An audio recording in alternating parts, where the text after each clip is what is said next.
This video is brought to you by Osmocote, the planter's plant food. Hi, I'm Marianne Binetti, and today we are at Kelly Farm in Bonnie Lake, Washington. Now, this is a historic farm with a really neat barn that they have converted into a wedding venue. And what a more romantic spot could I possibly think of to install a Victorian crescent moon garden? Yep, the theme this week is all about romancing the garden. So the garden that we're going to be installing is all white flowers in a crescent moon. Let's go get growing.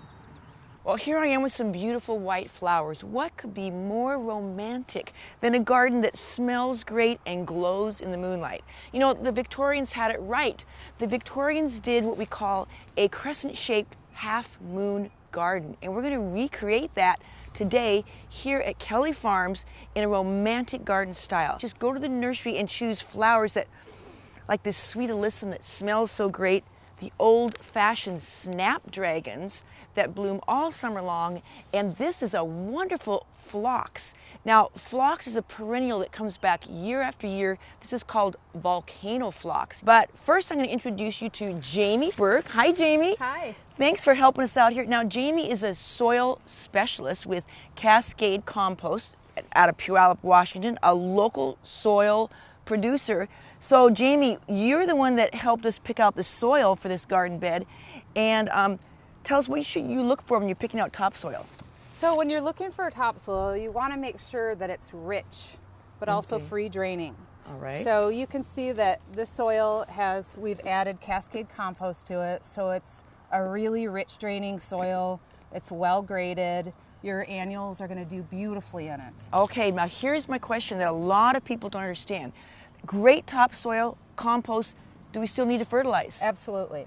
All right. So the compost is nutrient rich, Yeah. but you have to remember it's not a fertilizer. Okay, so what I did is I brought Osmocote, plus this is what I know the professional growers who grew the plants use Osmocote, and we're going to use this because it's so easy to sprinkle in. So let's get to work. All right. First thing we did is outline this bed using a garden hose to get the shape right. Then we put down newspaper, and then on top of the newspaper, my helpers here are shoveling this great topsoil to fill in the whole bed. And this is deep enough so that when we go ahead and add our annual plants, they're going to be able to grow right into the topsoil. The lawn below will be killed because it's getting no sunlight because of the newspaper and the soil on top. And what is going to happen is we're going to be using all these plants in a pattern.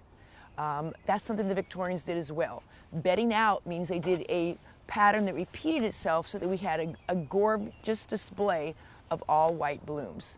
So we're going to get to work planting with the Osmocote. Now, the Osmocote comes in a shaker bottle so that we can just shake it on top of the soil like this.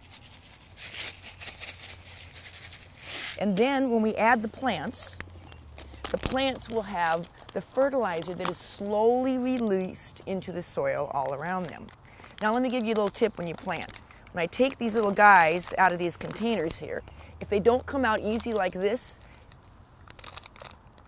punch them all up, turn the entire thing over, and then they come out quite easily. And especially when we see these root balls like this, I butterfly them, tear them in half just like this. That is going to allow the roots to spread out and really grow. So I'll be putting these in a lovely little pattern, and with lots of help, we'll have this design planted and ready to go.